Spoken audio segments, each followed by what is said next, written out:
오늘은 거룩하고 복된 주님의 날입니다. 다 함께 자리에서 일어나셔서 주기도문 찬양하심으로 하나님께 예배 드리겠습니다.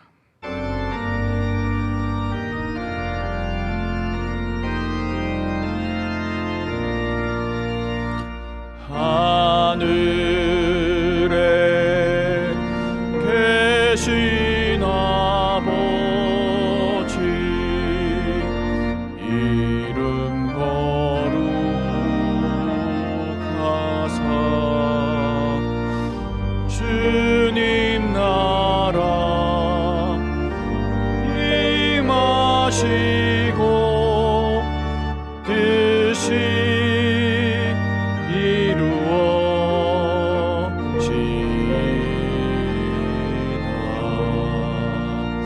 일용할 양식 주시고 우리들의 큰 죄 다 용서하옵시며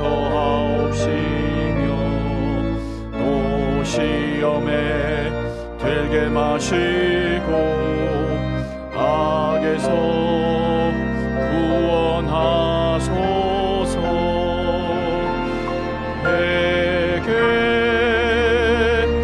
주의 나라 주의 권세 주의 영광 영원히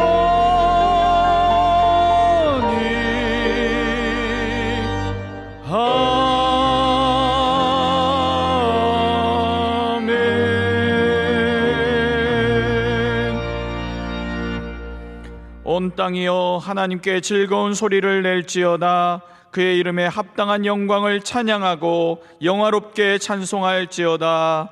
아멘.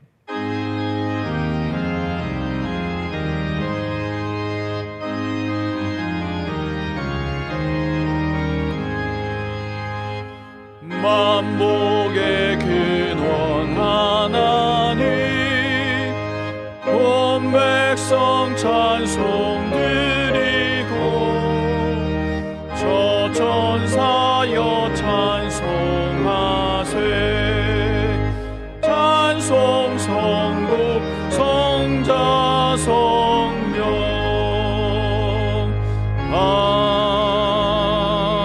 아멘. 음성 장로님께서 기도 인도하시겠습니다.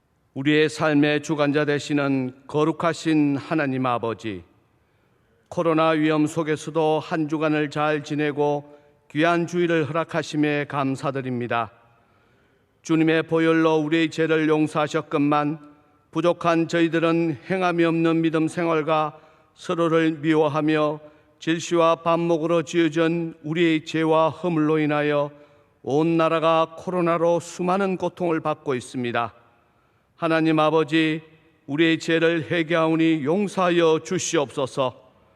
특별히 원하옵기는 대한민국을 불쌍히 여기시어 대통령과 이 나라 모든 위정자들과 온 국민이 다 함께 기도하게 하시고 이 위기를 극복할 수 있는 지혜와 능력을 주셔서 이 땅에서 하루속히 코로나가 물러가고 이 어려운 위기와 고통에서 벗어나길 간절히 소망합니다.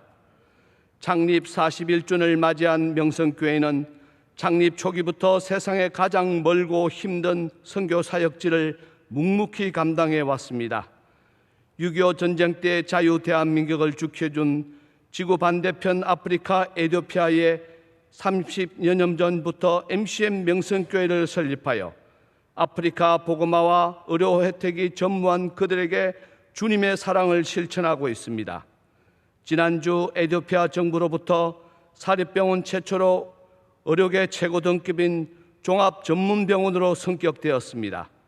오랜 세월 지금까지 눈물로 기도해 오신 원로 목사님의 헌신과 담임 목사님과 온 성도들의 기도와 하나님의 은혜입니다. 모든 영광 하나님께 바칩니다. 사랑하는 담임 목사님을 이 단위에 세워주신 하나님께 감사드립니다. 온 성도들이 합심으로 기도하며 세워주신 담임 목사님, 그 능력에 능력을 더하시어 말씀의 샘이 차고 넘치게 하여 주시옵소서. 어린 양 무리와 같은 저희들을 잘 양육하여 주옵시고 세계적으로 크게 쓰임받는 귀한 목자 되게 하여 주시옵소서. 창립 41주년을 맞아 명성교회가 담임 목사님과 함께 다시 한번 뜨겁게 부흥하는 생명수가 흐르는 교회, 성령이 충만한 교회 되게 하여 주옵소서. 지난 40년 눈물과 기도로 이 재단을 지켜오신 사랑하는 원로 목사님, 그 신원을 강건하게 하여 주옵시고 내조하시는 사모님과 그 자녀손들에게 주님의 놀라운 은혜가 늘 함께하여 주시옵소서. 원로 목사님의 끝없는 비전 선교 사역 위에 주님 늘 함께하여 주시옵소서. 이 시간 하나님의 말씀을 대언하시는 담임 목사님께 성령 말씀에 두루마기를 입혀 주옵시고 선포되어지는 말씀에 십자가를 향한 우리의 기도가 응답되는 은혜의 시간이 되게 하옵소서. 거룩하신 예수님의 이름으로 기도하옵나이다. 아멘.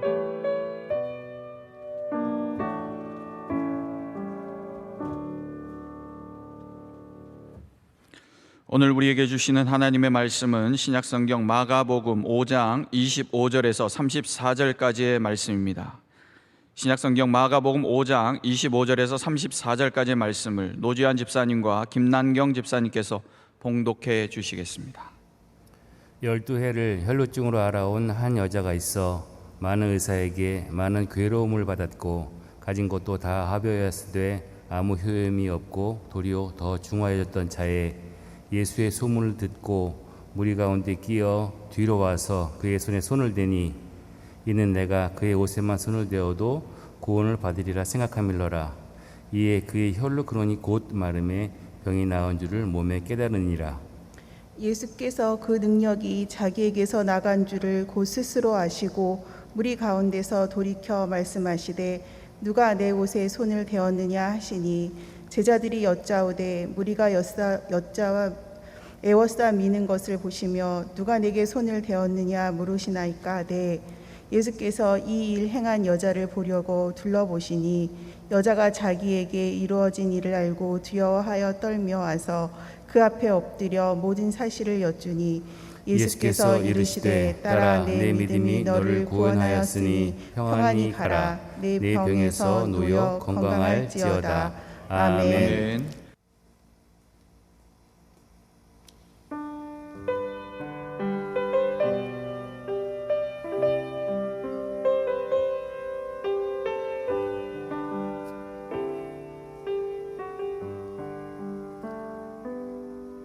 이 모든 것이 주님의 은혜,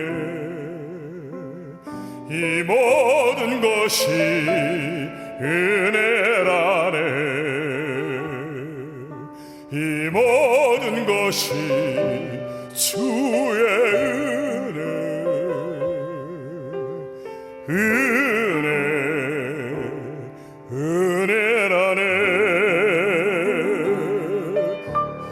모든 것이 주님의 은혜, 이 모든 것이 은혜라네. 이 모든 것이 주의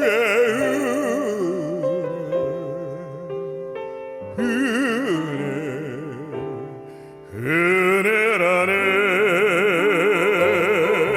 내가 가진 것들 중에 받지 않은 것 하나도 없으니 오직 주님의 은혜라.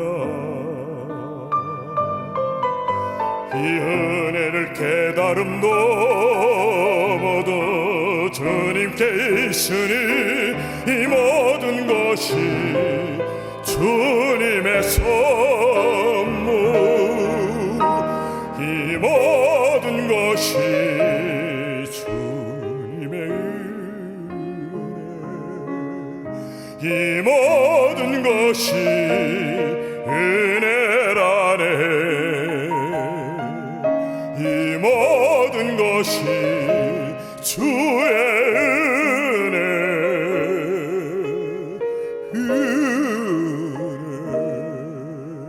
은혜라네.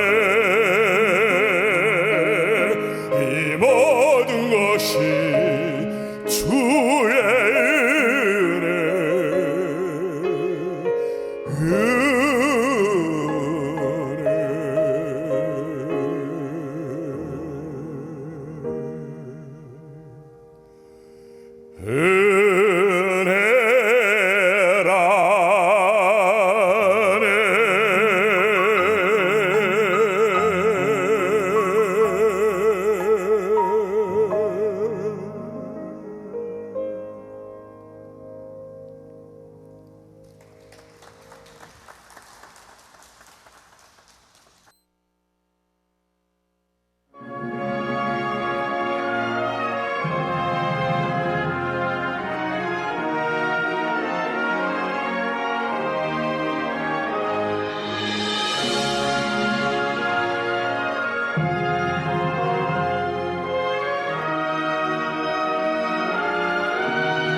이제 말씀으로 은혜 받는 시간입니다. 담임 목사님께서 주님의 옷자락을 잡은 후에 라는 제하의 말씀 주실 때 큰 은혜의 시간 될 줄로 믿습니다.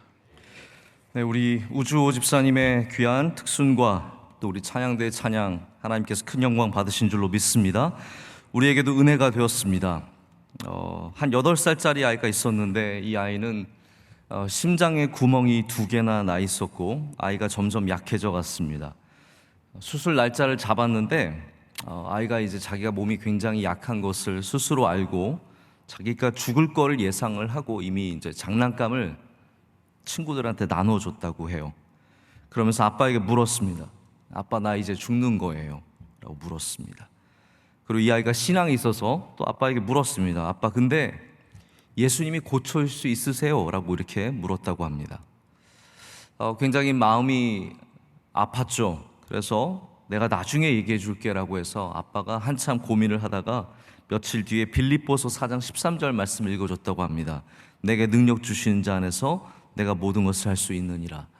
근데 이 말씀을 읽어주고 아이에게 이렇게 설명을 해줬대요. 하나님은 고치시는 분이시지만 만약에 하나님께서 고치시지 않더라도 우리는 이미 예수님 안에서 영생을 얻은 희망이 있다. 우리 어린아이에게 이렇게 참 중요한 얘기를 가르쳐 준 거죠. 수술을 앞두고 기도를 많이 했는데 이제 다시 사진을 찍고 이제 수술을 해야 되는데 사진을 찍어 보니까 이 아이에게 있었던 그 구멍이 사라진 거예요. 사라져서 정말 있을 수 없는 우리가 뭐 이런 얘기들이 참 많이 있지만 정말 이렇게 실제로 일어나는 일들이 있다는 것을 우리는 듣게 됩니다. 이 아이가 그래서 지금 30년이 지난 지금도 건강하게 살아가며 좋은 그리스도인으로 살아간다는 얘기를 듣게 되었습니다. 이와 비슷한 이야기들이 이 책을 쓴 스트로벨의 책에 끊임없이 수없이 등장을 합니다. 10년 넘게 진행성 다발성 경화증으로 고생한 환자는 뭐 수많은 기능들을 다 잃어버리고 근육도 다 사라졌지만 언젠가 갑자기 뒤에서 예수님께서 일어나 걸어라 라는 말씀을 하셔서 자기 일어나 걷겠다고 다 튜브를 다 떼고 갑자기 일어나서 걷기 시작해서 지금은 한 목사님의 아내로 귀한 인생을 살아간다는 이야기도 있습니다. 여러분, 우리 주변에는 지금도 하나님께서 치유하는 역사가 일어나고 있습니다. 근데 우리는 그걸 듣고도 알고도 그냥 우연이나 뭐 그럴 수 있겠지, 뭐 좀 잘못 봤겠지 하면서 넘어가는 경우가 굉장히 많은 것 같습니다. 그리스도인의 정체성은 하나님께서 우리를 고치시는 일, 예수님께서 우리를 고치시는 일과 굉장히 밀접한 관계가 있습니다. 우리 그리스도인의 교회의 정체성이에요. 그래서 우리는 여호와 라파, 치료하시는 하나님이라고 부릅니다. 할렐루야. 예수님께서 끊임없이 병자들을 만나셨고 그들을 고쳐주셨습니다. 우리 지난 한 주 동안 제가 새벽 예배 때마다 우리 고치시는 예수님의 사역을 함께 돌아봤습니다. 예수님께서 눈먼 자를 고치실 때는 침을 뱉어서 발라주셨고, 나병 환자를 고치실 때는 손을 대어서 고치셨고, 백부장의 하인은 오직 말씀으로만 고치셨습니다. 다 다른 방식이죠. 예수님은 지금도 우리를 만나시고 우리에게 가장 적절한 방식으로 우리를 치유해 주시는 분이십니다. 그리고 그 예수님의 고치시는 사역이 우리 교회가 지금 이 시대에도 이어받은 사명이며 우리의 또한 사역입니다. 초대교회는 병자들을 많이 돌봐줬습니다. 전염병이 돌 때 역사에 전염병이 돈 때가 참 많거든요. 근데 그 전염병이 돌 때마다 교회는 희생적으로 환자들을 돌보고 치료했습니다. 기독교는 언제나 이 몸과 마음의 병과 싸우는 데 앞장서고 연약한 사람들을 섬기는 일에 앞장서 왔습니다. 종교개혁 때도 깔뱅이 제네바의 교회들을 올바로 세울 때 함께 세운 것이 바로 이러한 병원의 일이었다는 것을 우리가 잘 알고 있습니다. 미국에서도 19세기 초에 큰 부흥운동이 일어났을 때 그 이후에 함께 병원들이 세워져 갔습니다. 이게 미국의 병원들이 세워진 시초입니다. 우리나라도 선교의 가장 첫 번째 세워진 것이 학교도 아니고 교회도 아니고 사실은 병원입니다. 알렌이 먼저 와서 나중에 이제 재중원이라고 부르는 국립서양병원을 처음으로 짓게 되고 세우게 되었습니다. 우리 명석교회도 아까 우리 장로님께서 우리 에디오피아 병원 담당하시는 위원장 장로님께서 특별히 기도를 세게 해주셨는데 우리가 30년 가까이 에티오피아 병원을 섬겨오면서 이 정말 연약한 자들을 치료하는 일에 앞장서고 있는 거죠. 의과대학도 세우고 아까 기도했다시피 우리가 이제는 종합병원에서 더 높은 컴프리헨시브 하스피털이라고 하는 칭호를 갖게 되어서 굉장히 우리가 감사하며 고무적으로 생각하고 있습니다. 또 우리 국내에서는 안동에서 성소병원으로 또 다른 곳에서 다른 많은 사역으로 우리가 주님의 귀한 백성들을 섬겨오는 일들을 해오고 있습니다. 왜 이런 일들을 합니까? 그냥 좋아서 합니까? 뭐 아니면 우리가 인력이 많아서 혹은 자원이 많아서 할까요? 아닙니다. 치유가 우리 교회의 정체성이기 때문입니다. 끊임없이 해가야 하는 하나님께서 맡겨주신 정체성이며 우리 명성교회에 주신 사명이죠. 특별히 우리 명성교회는 이 고치시는 예수님의 옷자락을 만지는 잡는 신앙이 있습니다. 그래서 하나님께서 우리에게 30여 년 전에 주신 너무나 크신 은혜입니다. 그래서 우리는 간절한 여인처럼 주님의 옷자락을 붙잡고 여기까지 오게 된 거죠.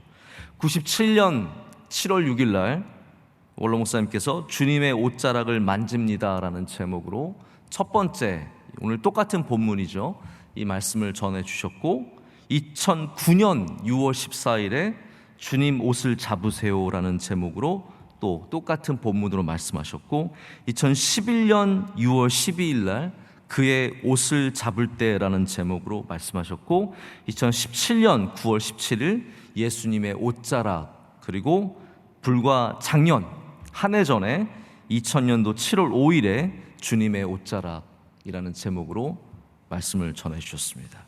제가 다 조사해 봤습니다. 계속해서 끊임없이 우리가 좀 주님의 옷자락이 아니라 다른 거 잡을 만해지면 다시 이 말씀을 통해서 우리 주님의 옷자락을 잡도록 우리 교회는 끊임없이 이 말씀을 강조해 왔습니다. 여러분, 교회는 이 세상에서 그렇기 때문에 예수님의 옷자락의 역할을 감당해야 합니다. 몇 년 전 제가 낮예배 말씀 때 우리가 작은 교회를 채플이라고 부르잖아요. 이 채플의 어원에 대해서 말씀을 드린 적이 있습니다. 이 채플의 어원은 카펠라라는 단어예요. 카펠라는 라틴어로 옷이라는 뜻입니다. 겉옷, 외투라는 뜻이에요. 프랑스의 가장 유명한 성인, 프랑스를 대표하는 성인이 누구냐면 뚜르의 마르탱이라고 하는 사람입니다. 이 마르탱이 한 번은 마을 입구에 도착을 했는데 거지가 있었어요. 막 구걸하는 사람이 있었는데 그 사람에게 이분도 줄 게 없으니까 자기의 외투, 그때는 외투가 참 귀했다고 합니다. 외투를 잘라서 메어 주었다고 합니다. 근데 꿈에 예수님께서 나타나셔서 마르탱아, 너는 참 연약한 자를 섬기면서 나를 섬겼노라고 하면서 칭찬을 하신 거죠. 그래서 그 후에 이렇게 지나가는데 마르탱이 나눠준 그 겉옷이 한 교회에 걸려 있었다고 합니다. 그래서 그 다음부터는 이 작은 교회를 카펠라, 외투, 겉옷이라는 이름으로 부르게 되어서 지금도 우리가 채플이라는 이름으로 부르게 되었습니다. 그래서 교회는 원래 외투예요. 교회는 원래 이렇게 연약한 자들을 덮어주고 그들을 섬기고 그들을 낫게 하는 주님의 겉옷입니다. 주님께서 뭐라고 말씀하셨냐면요, 속옷을 달라고 하면 겉옷까지 내어주라고 말씀하셨거든요. 그래서 주님은 주님 앞에 와서 간절히 구하는 모든 사람에게 겉옷을 내어주는 그러한 일들을, 그 사역을 감당하신 겁니다. 교회가 그런 곳이며 그런 은혜가 있는 곳이라는 거죠. 근데 제가 지난 새벽 예배 때 계속해서 이 치유에 대한 말씀을 나누면서 여러 가지 본문들을 보다가 갑자기 그런 마음이 들었어요. 여기 정말 많은 사람들이 고침을 받았는데 오늘 이 간절한 여인처럼 주님의 은혜로 말미암아 많은 사람들이 고침을 받았는데 그들이 어떻게 되었을까라는 생각을 해보게 된 거죠. 이분들이 나은 건 저희가 알아요. 눈이 나았고 귀가 열렸고 걷게 되었고 다시 사람들을 만나게 되었고, 그런데 이 사람들이 그 다음에 고침을 받은 다음에는 어떻게 되었을까 궁금하더라고요. 그냥 낫고 끝난 걸까? 이 수많은 사람들이 나았거든요. 때로는 이름도 모르는 사람, 상황도 모르는 사람, 정말 많은 사람들이 나았는데 그게 끝이었는가? 아니면 이분들이 예수님이 고쳐주셨기 때문에 그 이후에도 무엇인가 있었을까? 이 옷자락을 잡은 여인은 분명히 그 피가 그쳤죠. 12년 동안 고생하던 이 여인이 예수님의 옷자락을 만진 후에는 피가 그쳤습니다. 근데 그 이후에는 뭐가 있을까? 피가 그친 것으로 끝난 것일까? 아니면 주님께서 주시는 새로운 또 다른 삶이 열린 것일까?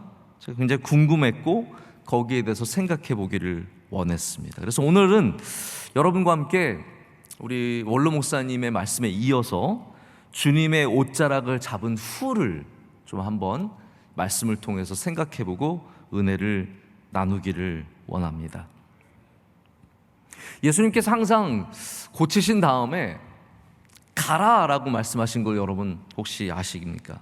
오늘도 34절의 말씀 보면 딸아 내 믿음이 너를 구원하였으니 평안히 가라 내 병에서 놓여 건강할지어다 라고 말씀하십니다. 할렐루야. 여러분에게도 이런 은혜가 있기를 축복합니다. 딸아 아들아 내 믿음이 너를 구원하였으니 평안히 가라 내 병에서 놓여 건강할지어다. 여러분 이게 무엇을 의미합니까? 왜 주님께서 가라라고 말씀하셨을까요? 그것은 옷자락을 잡고 나은 후에도 무엇인가가 있기 때문이죠. 이게 끝이 아니라, 이게 절정이 아니라, 이걸로 끝나는 것이 아니라 그 이후에도 무엇인가가 있기 때문에 우리를 보내시는 겁니다. 다른 곳에서도 예수님께서 이렇게 보내십니다. 나병 환자를 고치시고 나서는 가서 제사장에게 보이라, 가라 라고 말씀하시죠.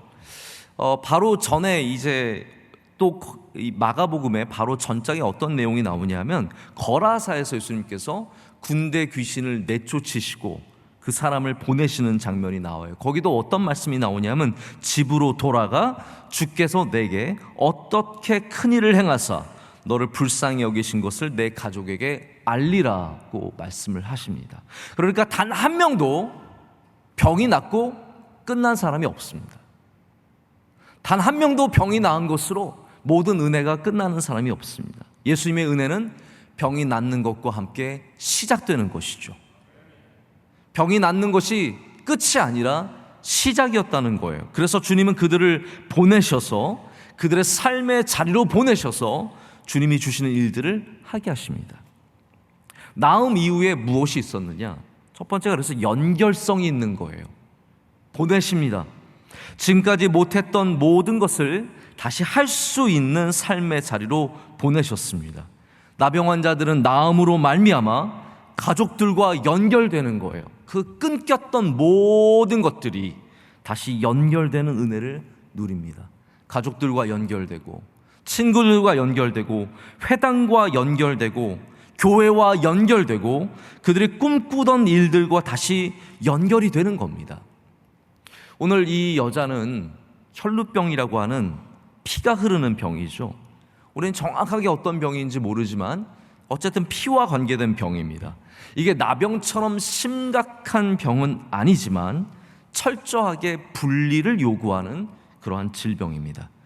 피를 흘리는 것은 자기에게도 위험하고 자기에게도 어려운 일이지만 특별히 유대교의 정결의식 때문에 이 주변에 있는 사람들이 이 피가 묻게 되면 큰 문제가 되어서 그냥 완전히 격리를 해야 되는 삶을 살았던 거죠. 우리나라에 요즘에 들어오는 외국에서 들어오는 분들이 어떤 분들은 백신을 맞아서 격리를 면하게 되는데 2주 동안 격리를 하는 것이 여러분 얼마나 어려운 일입니까? 2주만 격리를 해도 답답하고요. 지금 우리 밖에 다니는 우리도 마스크로만 격리를 해도 얼마나 어렵습니까? 12년 동안 이 여인은 정말 비참한 삶을 살았던 겁니다. 완전히 격리되어서 만나지 못하는 모든 것이 끊겨진 삶을 살았던 거죠.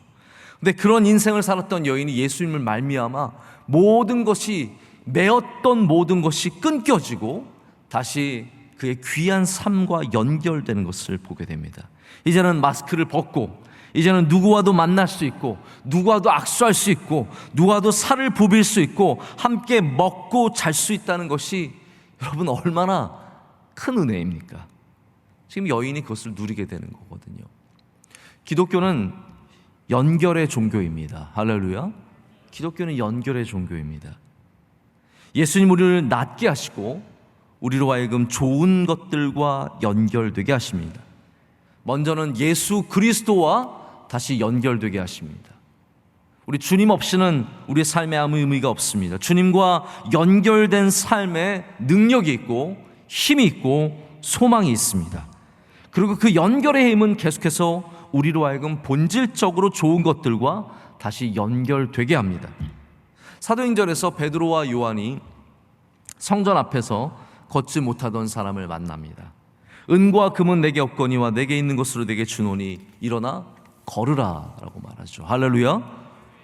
그는 걸었습니다. 그는 뛰었습니다. 근데 그게 끝이 아니라는 거죠.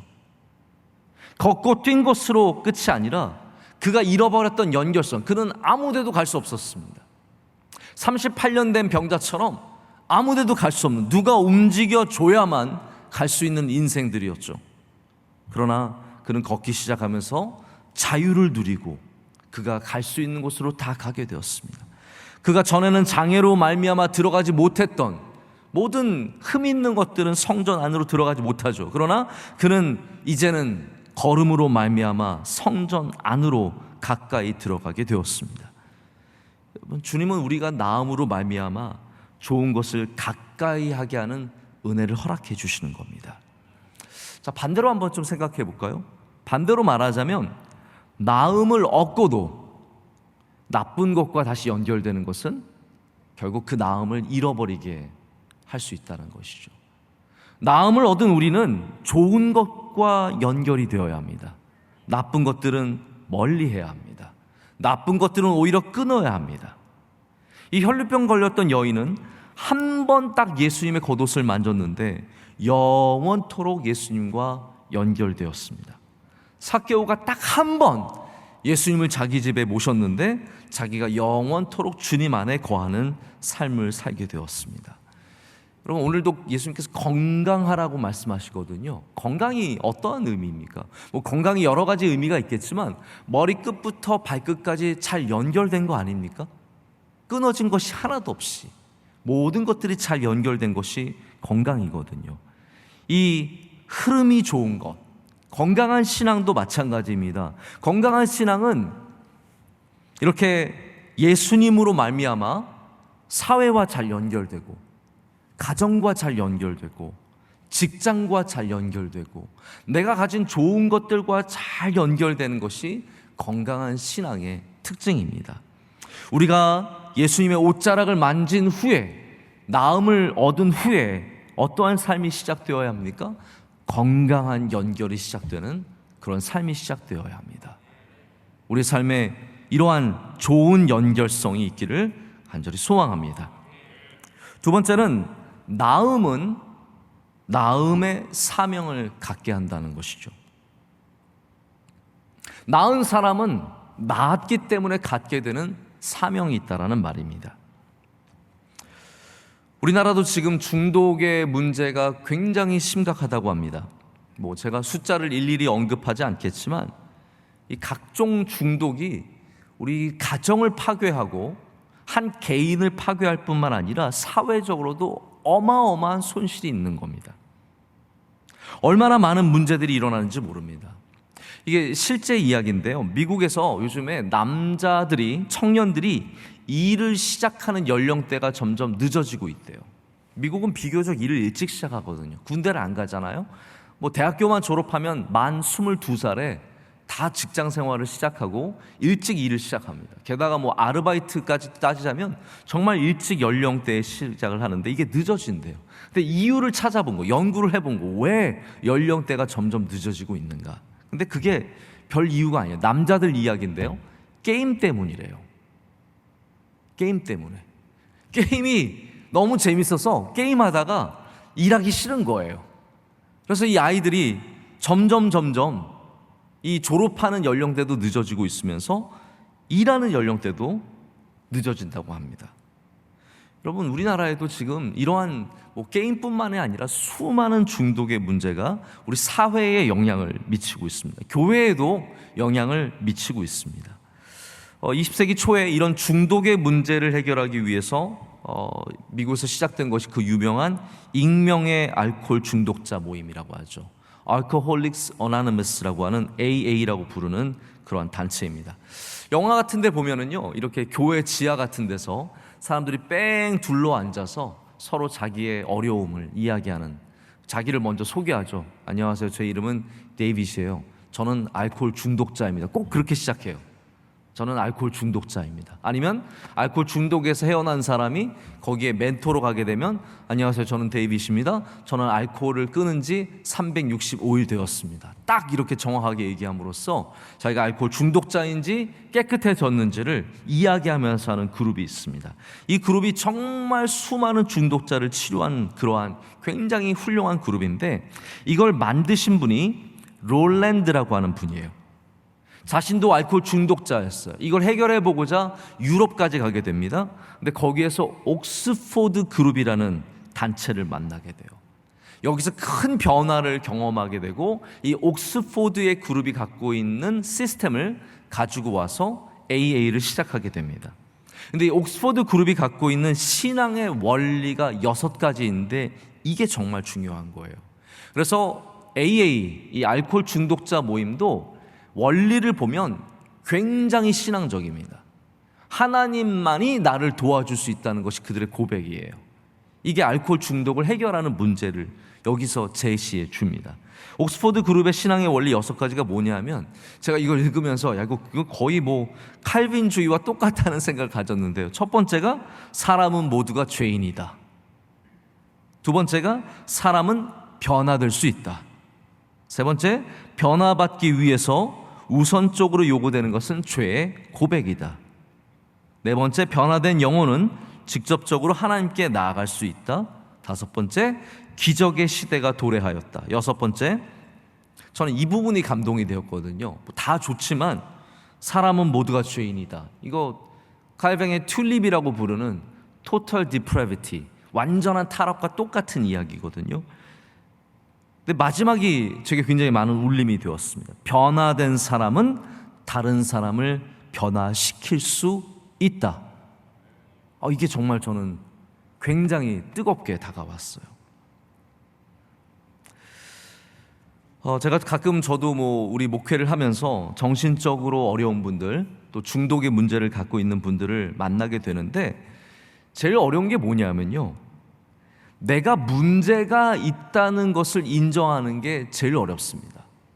대부분의 알코올 중독자는 나는 알코올 중독 아니라고 얘기합니다. 게임 중독자들, 게임 중독이라면 화냅니다. 내가 무슨 게임 중독이냐고. 대부분의 사람들이 자기 정신적인 문제를 인정하지 않습니다. 네 문제지 나는 문제가 없다라고 얘기를 하죠. 그럼 이것도 참 어려운 부분이지만, 이것도 참 귀한 지적이지만, 저는 오늘 어떤 부분에 더 마음이 가게 되냐면, 변화된 사람이 다른 사람을 변화시킬 수 있다는 부분입니다. 이게 바로 주님께서 우리 증인들에게 원하시는 부분이거든요. 나음을 얻은 것이 끝이 아니라는 거예요.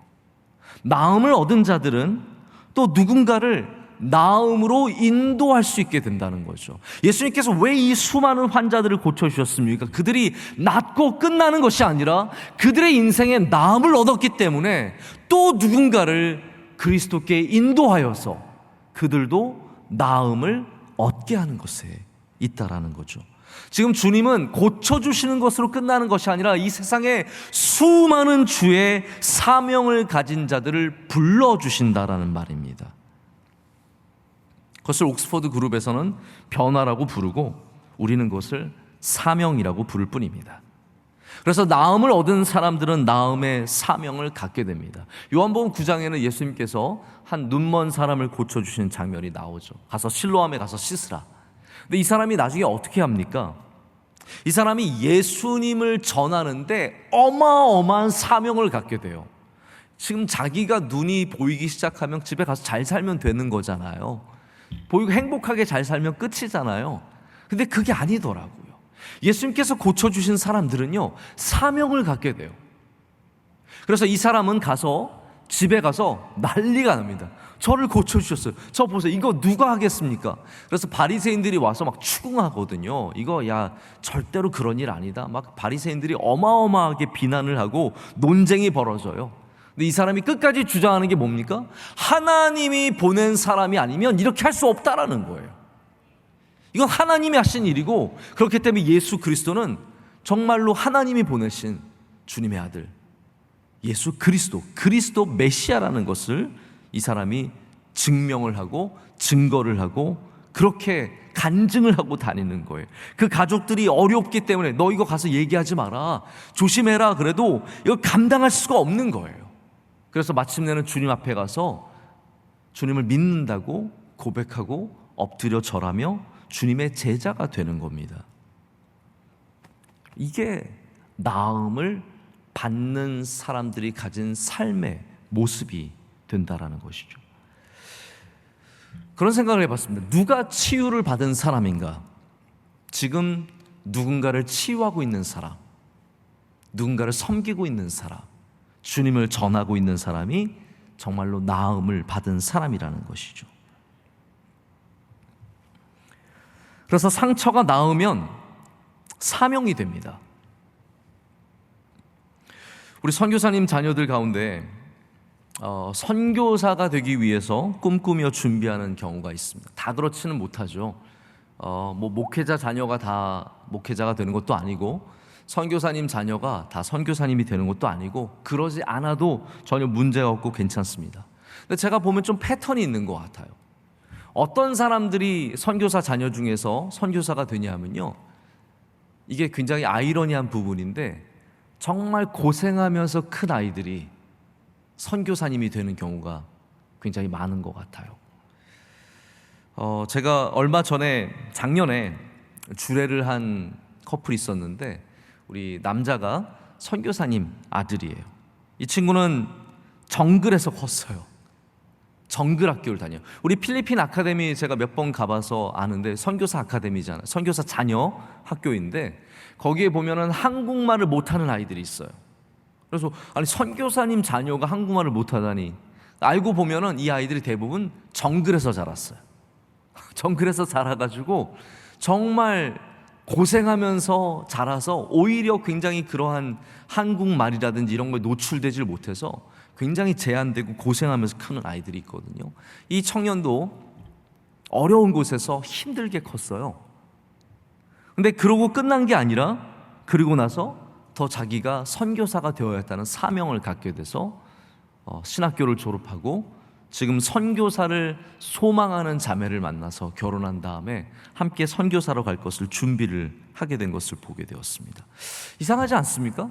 우리는 그냥 잘 키우면 그러면 사명을 갖게 되는 것 같은데, 아니에요. 어렵게 큰 아이들이 오히려 더 사명을 갖게 되는 것을 보게 됩니다. 우리 명성교회가 지금도 수많은 미자립 교회들을 돕고, 제가 수치를 말하지 않겠지만 지금 지난 몇 년간만 해도 저희가 수십억을 우리 미자립 선교를 위해서 쓰고, 우리 언론에 이런 걸 얘기한 적도 없고 저희가 밝힌 적도 없지만 빚도 없이 영광도 없이 저희가 이것은 행하는 이유가 있습니다. 우리 명성교회가 미자립 교회를 섬기는 이유는 우리 교회가 미자립 교회였기 때문이거든요. 원로 목사님이 정말로 고생하면서 백 없이, 줄 하나 없이 이 명일동의 교회를 세우고 그 가운데 하나님의 은혜로 성장하는 걸 경험했기 때문에, 어렵지만 농촌에서 어렵게 성장한 그 목사님, 원로 목사님의 마음속에 그것을 돕고 싶은 사명이 생긴 거거든요. 그래서 나음을, 고생하고 힘들고 눈물 흘리고 괴로웠던 사람들이 주님의 은혜로 말미암아 나음을 얻으면 반드시 사명을 갖게 됩니다. 그렇기 때문에 우리는 그 나음을 경험한 사람으로서 우리의 상처로 말미암아 더욱더 사명을 갖고, 그 상처가 사명이 되어서 우리에게 주시는 그 사명을 감당하는 주님의 귀한 백성들이 되기를 원합니다. 자, 마지막으로 주님의 옷자락을 잡은 후에 그들은 어떤 사람이 되었을까요? 우리가 상처에서 회복된 것을 언제 알 수 있게 됩니까? 언제쯤 나 이제 좀 괜찮아진 것 같다라는 것을 느낄 수 있으십니까? 많은 기준들이 있겠지만 그 중에 하나가 꿈이에요. 꿈을 꿀 수 있게 될 때. 이 여인은 아무것도 꿈꿀 수 없는 사람이었습니다. 혈루병과 싸우느라 너무 힘들었어요. 12년 동안 의사도 많이 찾아갔지만 아무 효험이 없었고 고생만 하고 힘들었어요. 그런 사람이 무슨 꿈을 꿀 수 있겠습니까? 자기 한 몸 간수하는 것이 전부인데요. 그래서 이 땅에 가난한 사람들, 어려운 사람들, 병든 사람들은요, 그게 그 병만 힘든 게 아니에요. 그 아픔 때문에 그들은 꿈꿀 여력이 없어요. 가난한 사람들은 꿈을 꾸기가 너무 힘들어요. 병든 사람들은 몸이 지쳐 있어서 꿈을 꾸기가 참 힘듭니다. 지금 입에 풀칠해야 되는데 무슨 꿈이에요? 가서 지금 당장 박스 주워야 하는데 무슨 꿈이겠어요? 난민촌에서 무슨 꿈이 있겠습니까? 근데 놀라운 것은 주님을 만나면 가난해도 꿈을 꿀 수 있게 되고, 주님을 만나면 병이 있어도 꿈을 꿀 수 있게 됩니다. 주님의 옷자락을 만질 때 우리는 나음만 얻는 것이 아니라 건강한 삶이 주는 놀라운 꿈을 꿀 수 있는 인생으로 전환되게 돼요. 근데 여기는 두 가지가 함께 작동합니다. 하나는 그 상처에서 나음을 얻고 넘어섰고 잊었기 때문에 꿈꿀 수 있는 게 있어요. 이 상처를 잘 이겨낸 사람은 꿈을 꾸게 됩니다. 근데 또 하나는 뭐냐 하면 꿈을 꿈으로 말미암아 과거의 상처를 넘어서게 되는 것이고, 꿈을 꿈으로 말미암아 미래를, 과거가 아니라 미래를 바라보게 된다는 거죠. 이 두 가지가 함께 있다는 것을 생각해 보게 됩니다. 제가 오늘 말씀을 준비하면서 그래서 한 가지 궁금증이 풀렸어요. 성경에는 정말로 주님의 은혜를 입은 사람들이 많이 나오거든요. 제가 아까도 말씀드렸지만 저는 그게 늘 궁금했어요. 이분들의 삶이 어떻게 펼쳐졌을까? 그래도 유명한 사람들은 초대교회 전설에 남아있어서 이들이 어떻게 살아갔는지 우리 조금 압니다. 그런데 대부분의 사람들은 어떻게 살아갔을지 우리는 전혀 모르잖아요. 막달라 마리아, 7 귀신 쫓겨난 막달라 마리아는 어떻게 되었을까? 나병 환자들, 그 10명 중에 9명은 안 돌아왔잖아요. 그 나쁜 엑스들, 걔네들은 어떻게 됐을까? 그럼 어떻게 됐을까요? 오늘 말씀을 통해서 한 가지 알 수 있는 게 있습니다. 그들은 꿈꾸는 사람이 되었고, 사명을 가진 사람이 되었고, 주님을 전하고 주님이 주신 그 귀한 삶을 살아가는 인생들이 되었다는 거죠. 마태복음 14장 34절부터 36절에는 이러한 사건이 나와요. 제가 그냥 말씀을 읽어드립니다. 그들이 건너가 게네사렛 땅에 이르니 그 사람들이 예수인 줄 알고 그 근방에 두루 통지하여 모든 병든 자를 예수께 데리고 와서 다만 예수의 옷자락에라도 손을 대게 하시기를 간구하니 손을 대는 자는 다 나음을 얻으니라. 자, 여기 게네사렛 지역에는 이 한 명의 혈루병 걸린 여인이 아니라 이제는 막 사람 통지하고 다녔어요. 예수님 오셨다. 예수님 오셨다. 그래서 수많은 무리들이 와서 다만 그 옷자락이라도 만지기를 간구한 겁니다. 근데 오늘 말씀을 보면 그들이 다 나음을 얻었대요. 한두 사람이 아닌 거예요. 수많은 사람들이 나음을 얻었는데 이들이 그 다음에 어떻게 되었을까요? 성경은 아무것도 얘기하지 않습니다. 그러나 우리는 알죠. 낫고 끝난 게 아닙니다. 그들은 이제 꿈꾸는 존재가 되었습니다. 할렐루야. 세상의 헛된 꿈이 아니라 의미 있고 가치 있는 표대를 바라보게 되었습니다. 예수님이 옷자락이 주는 힘이 무엇입니까? 그 옷자락만 붙잡고 있는 게 아니라 이제는 표대를 바라보며 건강한 삶으로 말미암아 주님이 주신 꿈을 꾸며 나아가게 되는 거죠. 우리 교회 안에서 끊임없는 치유의 기적이 일어나기를 소망합니다.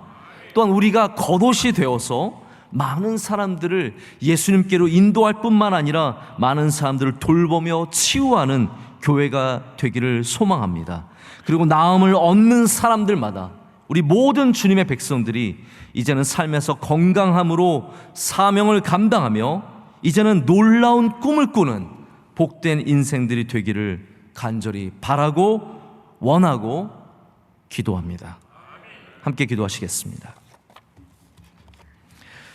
하나님 아버지 감사합니다.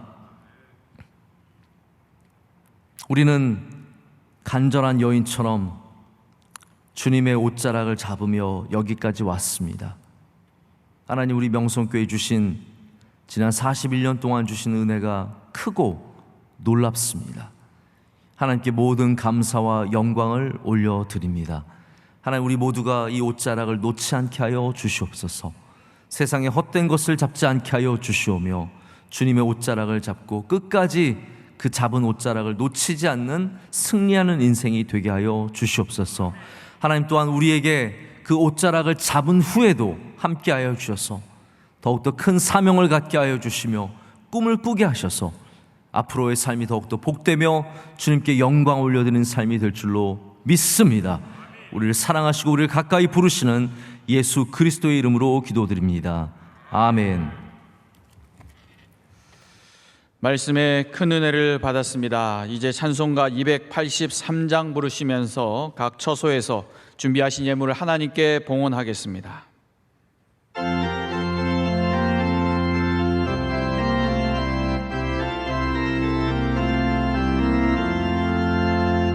나 속죄함을 받은 후 한없는 기쁨을 다 헤아릴 수 없어서 늘 찬송합니다. 나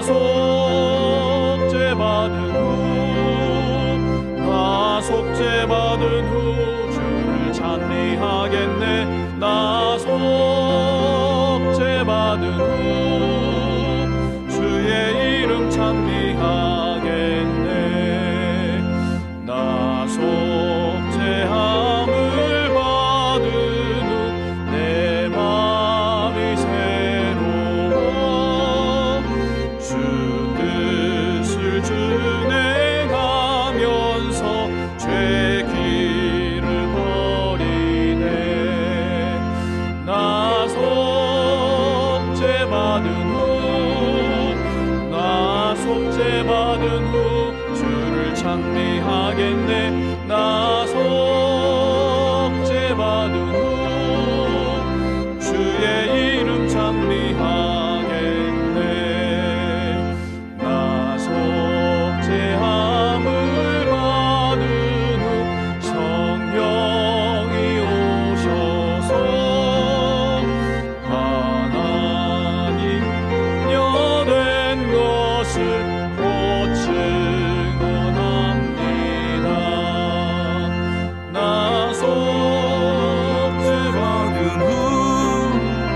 나 속죄받은 후 주를 찬미하겠네. 나 속죄받은 후 주의 이름 찬미하겠네.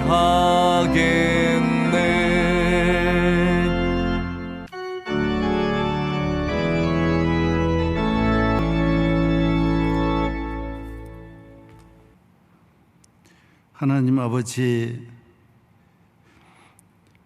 오늘 또 옷자락 만진 모든 성도들에게 주의 보혈에 피 흘리신 옷자락으로 우리를 덮어주시고 치료의 옷자락으로 우리를 치료하여 주시고 주의 사랑의 옷자락으로 우리를 덮어주시고 항상 이 세상을 살 때 주의 옷자락 잡고 살게 하여 주시고 옷자락이 우리 가정에 가득하고 우리 교회에 이사야가 바라본 성전처럼 주의 옷자락이 온 교회를 덮게 하여 주시옵시고 모든 성도들 마음을 덮어주시고 영혼을 덮어주시고 상처를 덮어주시고 기적으로 능력으로 함께하여 주시기를 주의 종과 온 교회 장로님들과 성도들 대한민국을 주의 옷짝으로 덮어주시기를 성부와 성자와 성령의 이름으로 축원하옵나이다. 아멘.